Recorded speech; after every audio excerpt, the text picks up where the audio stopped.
Y hoy queremos hablar de aquello que sabemos. Ese es nuestro tema de hoy, porque sabemos. Y es importante que vos y yo esto tengamos presente en nuestra vida. ¿Por qué? Porque hay demasiada gente que dice, no sé. ¿Por qué esto? No sé. ¿Por qué tal cosa, papá? No sé, no entiendo. Te preguntan en el trabajo, ¿y por qué así? No sé. Hoy en día se requiere gente que sepa por qué y para qué hace las cosas. Qué triste que alguien te diga, ¿y por qué te vas a la iglesia? Y voy a decir, no sé. ¿Verdad? Qué aburrido venir a la iglesia si uno no sabe para qué viene. No tiene sentido. Qué triste que uno le sirva al Señor y no sepa por qué lo hace.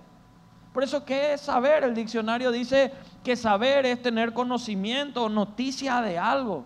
Saber es estar instruido en algo, es conocer, es entender algo.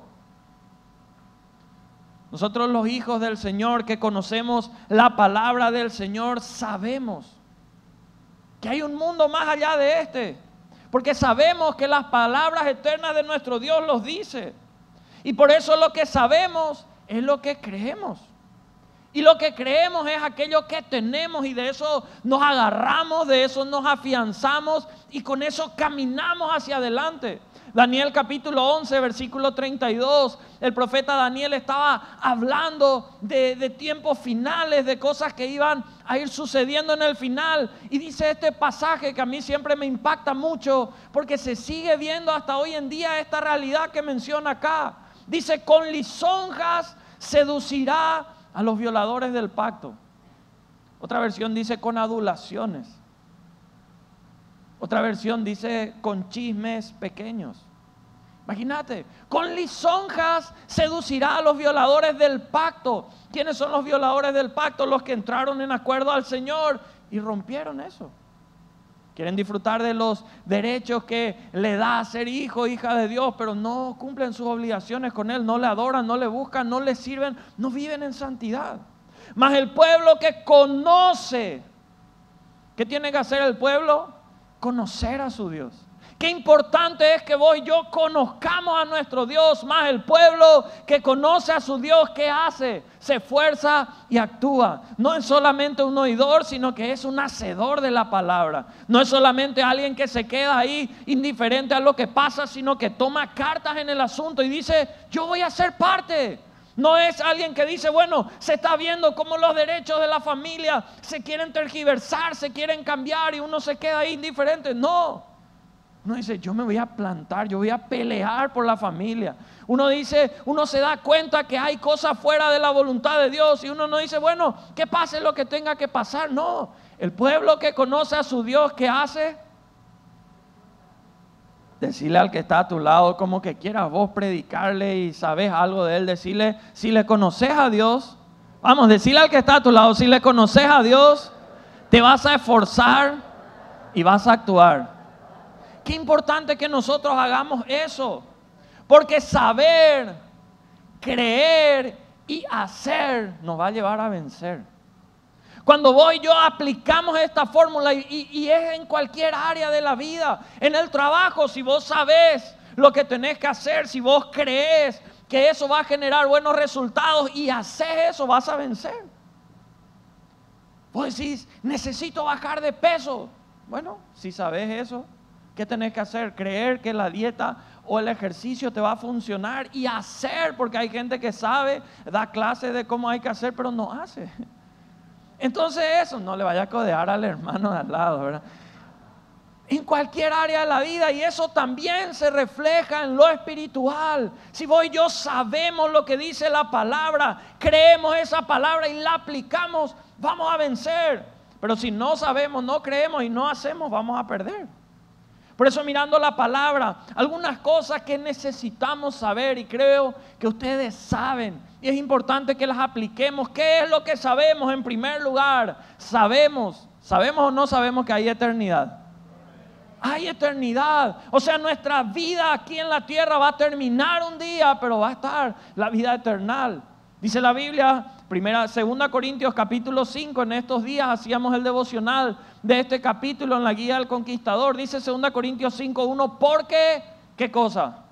Sabemos, porque sabemos que si nuestra morada terrestre, este tabernáculo, se deshiciere, tenemos de Dios un edificio, una casa no hecha de manos, eterna. ¿En dónde?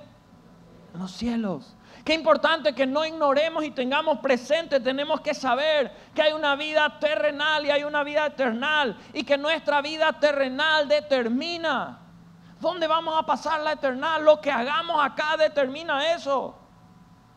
Por eso hay decisiones que tomamos en base a convicciones que tenemos, y eso genera nuestras acciones. Todos los días vos y yo tomamos decisiones. Esas decisiones las tomamos porque hay convicciones en nosotros, porque sabemos cosas. Y eso nos lleva a hacer ciertas acciones. Nuestras acciones exponen nuestras convicciones. Eso se ve, uno ve qué decisión toma alguien y uno dice, mira, esas son sus convicciones. Y uno puede decir, ¿están correctas o están incorrectas? Nuestras convicciones se demuestran, se denotan a través de nuestras decisiones. Vos y yo podemos alentar, vos y yo podemos enseñar, podemos amar, podemos confrontar. Pero cada uno finalmente decide en qué grupo está. Entre los que rompen el pacto, como leíamos en Daniel, o aquellos que se esfuerzan y actúan. Acá leíamos que nuestra morada terrenal, terrestre, este tabernáculo, Pablo describía nuestros cuerpos como un tabernáculo, estructuras temporales que, se pueden deshacer. Pero aún tenemos una esperanza eterna, y dice un tabernáculo, pero luego lo que Dios tiene para nosotros menciona un edificio, algo mucho más grande. Una casa no hecha de manos, decía. ¿Por qué? Porque lo hecho de manos se cae, se agota, se rompe. No hecha de manos, eso está en los cielos. Nuestros cuerpos futuros no están hechos de manos. Dios los hace para prepararnos para una vida eterna con Él. Qué tremendo que vos y yo podamos llegar a lo que Job un día había llegado. Dice la Biblia en Job capítulo 19, versículos 25 al 27. Este hombre que venía sufriendo, que venía atravesando un proceso muy difícil. Pero en medio de ese proceso difícil veía la mano de Dios, y en medio de eso dejó de vivir de experiencias prestadas de lo que otros decían, y empezó a tener algo como decir, yo sé. Y él decía, yo sé que mi Redentor vive. Ya no era por lo que otros dijeron, ya no era por lo que otros profetizaron, era porque él sabía. ¿Será que vos y yo podemos decir lo mismo? ¿Será que vos y yo podemos, en medio de las dificultades, adversidades o de los triunfos que podamos tener, decir yo sé? ¿Por qué uno dice yo sé? Porque uno siente, porque uno ve, porque uno percibe, porque uno tiene la convicción, tiene la certeza. Yo sé que mi Redentor vive y al fin se levantará sobre el polvo, y después de deshecha esta mi piel. Miren, lo mismo que decía Pablo. En mi carne he de ver a Dios, al cual veré. ¿De qué manera? Por mí mismo. Vos tenés que anhelar ver a Dios por vos mismo, no por lo que otro solamente te diga. Y Dios quiere manifestarse a tu vida de manera personal. Dios quiere que vos le veas. Vos tal vez decís, pero ¿quién soy yo? Yo no soy esto, lo otro. Dios a vos te ama así como sos, y Él quiere manifestarse a tu vida. Él quiere que vos le veas, que vos le percibas, al cual veré por mí mismo. Mis ojos le verán y no otro. Aunque él reconocía la situación de su corazón, desfallecía dentro de él. No estaba alegre, no estaba gozoso. Su corazón estaba desfalleciendo, pero él sabía. Por eso qué importante, en primer lugar, saber que hay eternidad. Y tenemos que vivir nuestra vida terrenal para pasar la eternidad con Él. Amén. Entonces por eso hay cosas que no hacemos que todos puedan hacer. Se escucha por ahí, dice, todos los hombres son iguales, y dicen eso porque todos son infieles supuestamente. Pero ¿cuántos hombres de Dios hay acá que no son infieles? Tremendo, miren la cantidad de campeones. ¿Cuántas mujeres hay que no son iguales, que todas son campeonas, mujeres prudentes, mujeres fieles? Amén. Gloria a Dios. Porque hay cosas que todos pueden hacer y vos y yo no hacemos. Porque somos conscientes que hay una vida eterna. Y que depende de cómo vivimos esta terrenal, vamos a pasar la eternidad. Segundo, ¿qué es lo que sabemos? Que Él nos oye y nos ayuda. ¿Cuántos saben eso? ¿Ya experimentaste eso en tu propia vida? Si no lo experimentaste todavía, este es el tiempo que puedas hacerlo. Porque hay gente que dice, ¿para qué voy a orar? ¿Para qué voy a buscarle? Todavía no sabes entonces que Él te oye y Él te ayuda. Hay gente que tal vez dirá, hoy estoy viviendo días demasiado difíciles, días demasiado terribles. La Biblia dice, 1 Juan 5, versículo 15, ¿y qué cosa? Sabemos, dice acá la palabra, que Él nos oye en cualquier cosa que pidamos. Acá la Biblia dice, sabemos. Que vos y yo podamos estar en ese grupo que sabe eso. Sabemos que Él nos oye en cualquier cosa que pidamos. Sabemos que tenemos las peticiones que le hayamos hecho. Por eso en su palabra también dice que sabemos que nuestras palabras no vuelven vacías. Por eso en la palabra dice, clama a mí, ¿y qué va a pasar? ¿Viste? Vos sabés eso. Entonces, ¿por qué? ¿Cómo consigue el diablo a veces hacer que vos no clames? Que vos clames en cualquier otro lugar, menos en intimidad a Él, menos en su casa. Cada vez que hay una oportunidad, ¿sabes qué, mi hermano, mi hermana? Hay gente que dice, yo en mi casa no puedo orar porque nadie le tiene al Señor. Yo no puedo orar ahí porque hay ruido, no hay comodidad. Acá hay una sala de oración abierta para que vos puedas venir las 24 horas del día, como para que no haya excusa. Cada vez están viniendo más hermanos, ¿verdad? Yo quiero entrar y alguien está orando ahí. Entonces a veces vengo a la madrugada. ¿Por qué? Porque todavía nadie me tomó ese lugar. Pero ¿sabes qué? Tómate el tiempo. ¿Por qué? Porque Él te oye. Y Él es quien está por encima de todo y absolutamente de todo. Él está por encima de tu jefe, Él está por encima del presidente de la república, Él está por encima de los gerentes que puedan haber donde sea, Él está por encima del problema. O sea, nuestra oración no vuelve vacía. No estamos orando al vacío. Estamos clamando no a algo muerto, a algo inerte, sino haciéndolo al Dios vivo y verdadero. ¿Cuántos creen que su oración tiene poder? Si eso vos y yo sabemos, entonces tenemos que convertirnos en esos guerreros y guerreras de oración. Vengan a los cultos de oración a la madrugada, vengan a clamar los martes a las 5, los jueves, a guerrear. Por eso tratamos de vivir una vida conforme a sus principios, porque también la Biblia, Juan capítulo 9, versículo 31, miren lo que dice la Biblia. Y sabemos, y miren, aclara y dice algo, que Dios no oye a los pecadores.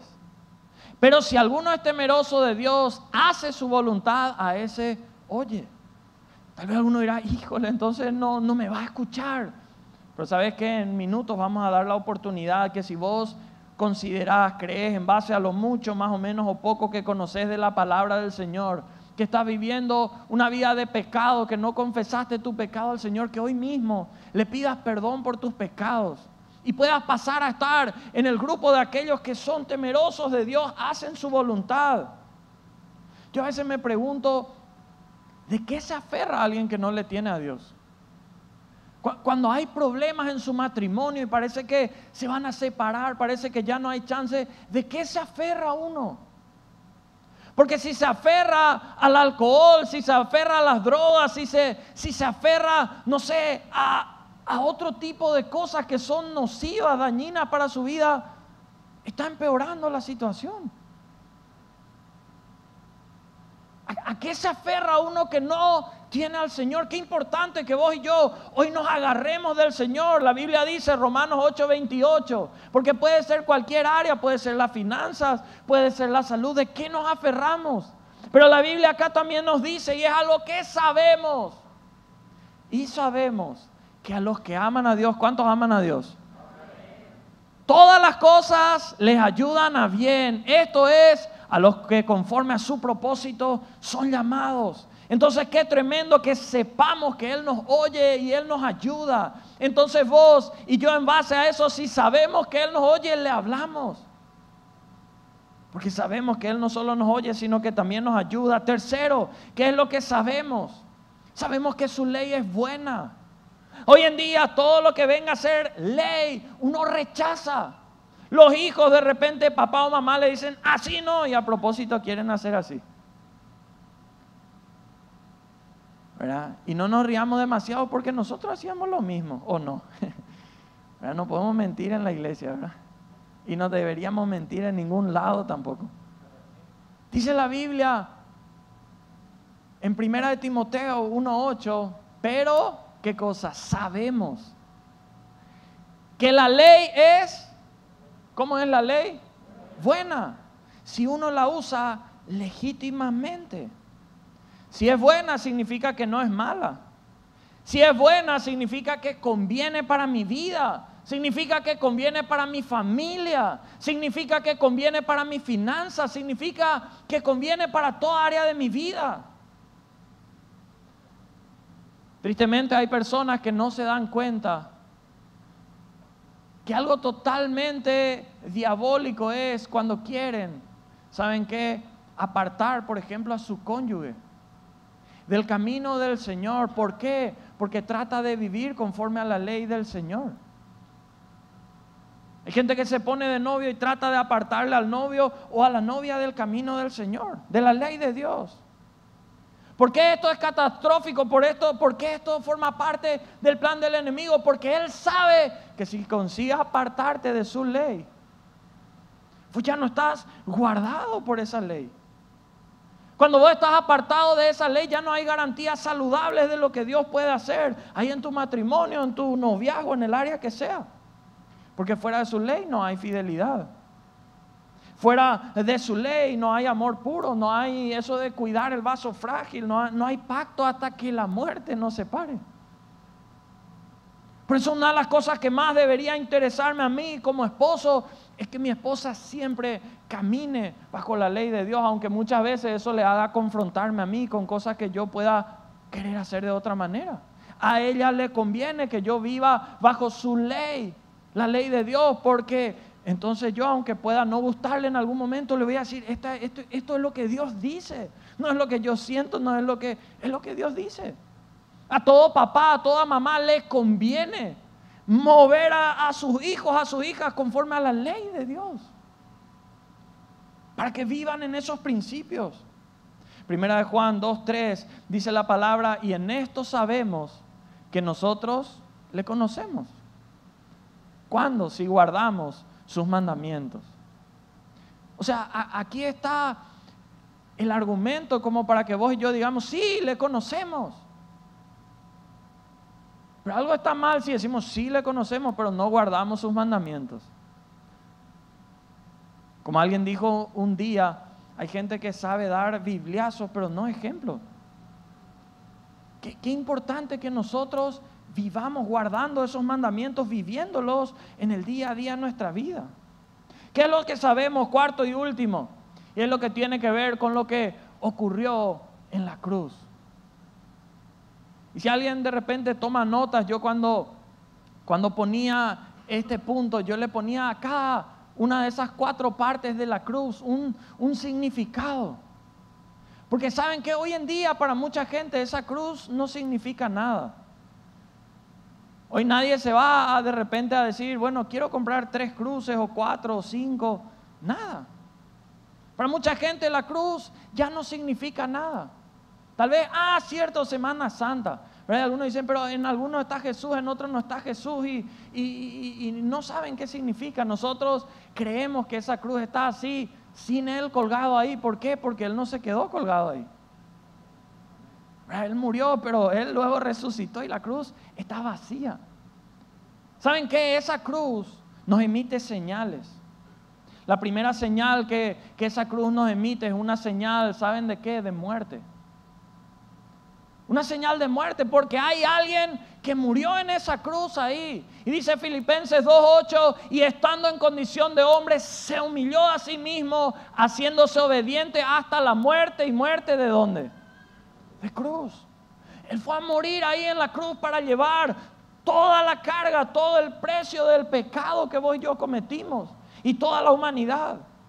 O sea, esa cruz, cuando vos y yo vemos esa cruz vacía, tenemos que recordarnos, alguien murió ahí.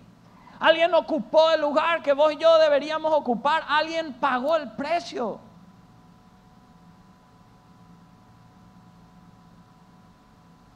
Y cuando esa cruz nos emite esa señal de que hubo muerte, yo te pregunto, ¿qué cosas en tu vida deben morir? ¿Qué cosas no pueden continuar? Porque la humanidad no podía continuar de la misma manera si quería tener acceso a la eternidad con una oración y un cambio en la manera de vivir como vos y yo hoy tenemos, si Él no hubiese muerto literalmente ahí. ¿Qué hábitos, qué costumbres tienen que morir en tu vida? ¿Qué parte del carácter tiene que morir en nosotros para empezar a agradar al Padre? Hay otra señal que nos emite esa cruz y es señal de sufrimiento. Dice la palabra de Dios en Hebreos 12:2, puestos los ojos en Jesús, el autor y consumador de la fe, el cual por el gozo puesto delante de Él sufrió, ¿qué cosa? La cruz. Menospreciando lo oprobio y se sentó a la diestra del trono de Dios. Hay gente que dice, yo nomás lo sufro. A veces le escucho decir a jóvenes, yo nomás lo sufro por amor. Hay alguien que sufrió por amor a vos y se llama Jesús. En esa cruz sufrió la cruz. Por amor a vos y por amor a mí, por amor a todos nosotros, sufrió esa cruz. Qué tremendo que Él sufrió algo tan terrible, algo tan doloroso. Y vos y yo no estamos dispuestos a sufrir que alguien te diga, Andrés, ¿por qué te vas a la iglesia? Y ya no pichamos y ya no venimos. Tan fácil el enemigo nos consigue apartar muchas veces. Él se quedó, sufrió la cruz.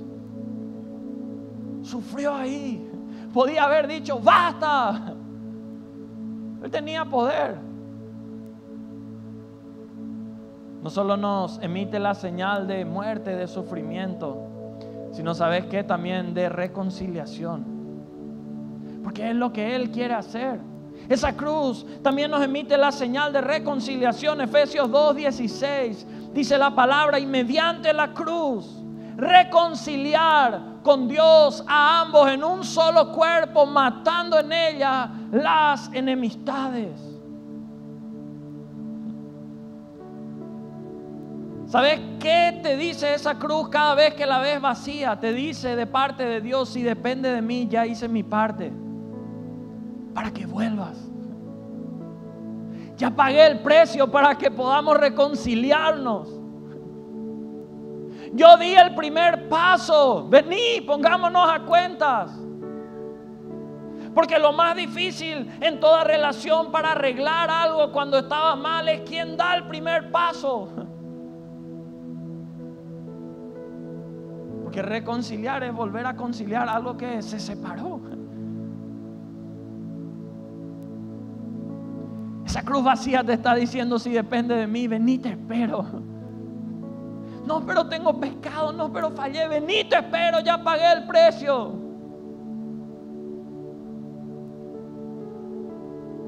Esto está vacío porque está para reconciliarte conmigo. Quiero que vengas y en la eternidad estemos juntos. Si depende de Dios, Él ya pagó el precio. Él ya hizo su parte para que vos y yo podamos acercarnos a Él. ¿Quién en esta mañana está rechazando esa invitación que Dios le está haciendo? Hoy es hora de tirar a un lado orgullo, indiferencia y decir: Señor, yo quiero. Gracias. Yo no voy a rechazar ese llamado. En cuarto lugar, esa cruz nos emite eso que celebramos hoy, la bendita señal de vida, de resurrección. Colosenses 2, 14 y 15 dice: y anulando el acta de los decretos que había contra nosotros, que nos era contraria, quitándola de en medio y clavándola en la cruz, despojando a los principados, potestades, los exhibió públicamente, triunfando sobre ellos en la cruz. Todo lo que llega a la cruz de Cristo cobra vida. Todo aquello que podía estar muerto, tu matrimonio puede estar muerto. Tal vez vinieron para cumplir juntos, pero no hay nada. Tal vez alguien que nos está viendo ahora, el matrimonio es solamente algo de letra que está ilegalmente todavía, pero no hay vida. Ese matrimonio muerto, trae a la cruz de Cristo, trae al Señor y prepárate porque va a cobrar vida. Esas finanzas que están muertas, cuando son traídas a Cristo, cobran vida. Esa salud. Hay gente que hoy en día hay tanta gente enferma. Traer a Cristo, porque eso va a cobrar vida. Bendito sea Dios que hay un domingo de resurrección como este. Que aunque hubo injusticia, aunque los poderes de la tierra maquinaron todo para al único justo juzgar injustamente, hacer el juicio más injusto que podía haber, crucificarle al lado de gente que tenía antecedentes terribles, condenarle como un delincuente más, como un homicida más. Y uno diría: se acaba todo ahí, qué injusta es la vida. Pero Dios nos muestra que aunque el mundo puede ser injusto, Él no es injusto. Y todo lo que Él dijo que iba a suceder va a ocurrir. Y Él dijo que tenía que morir, pero también dejó en claro que iba a resucitar, que iba a volver en gloria. Y mi hermano, mi hermana, prepárate, porque aunque pudo haber injusticia en tu vida, entregate al Señor por completo, y todo lo que llega a la cruz de Cristo vuelve a cobrar vida. Esta es la hora de tu encuentro con el Señor. Aprovecha el tiempo, porque sabemos que al final Dios siempre gana y el diablo siempre pierde. ¿Cuántos saben eso? Al final Dios siempre gana y el diablo siempre pierde. Por eso vale la pena decir que no a las cosas que no vienen de Dios y decir sí a aquello que viene de Él. Por eso vale la pena entregar nuestras vidas a Él. Por eso vale la pena servirle. Por eso vale la pena lo que entendemos, aplicar y llevar en la palabra. Si sabemos eso, que al final Dios siempre gana y el diablo siempre pierde, decidimos caminar, no un instante, sino de acá en adelante toda nuestra vida con Él.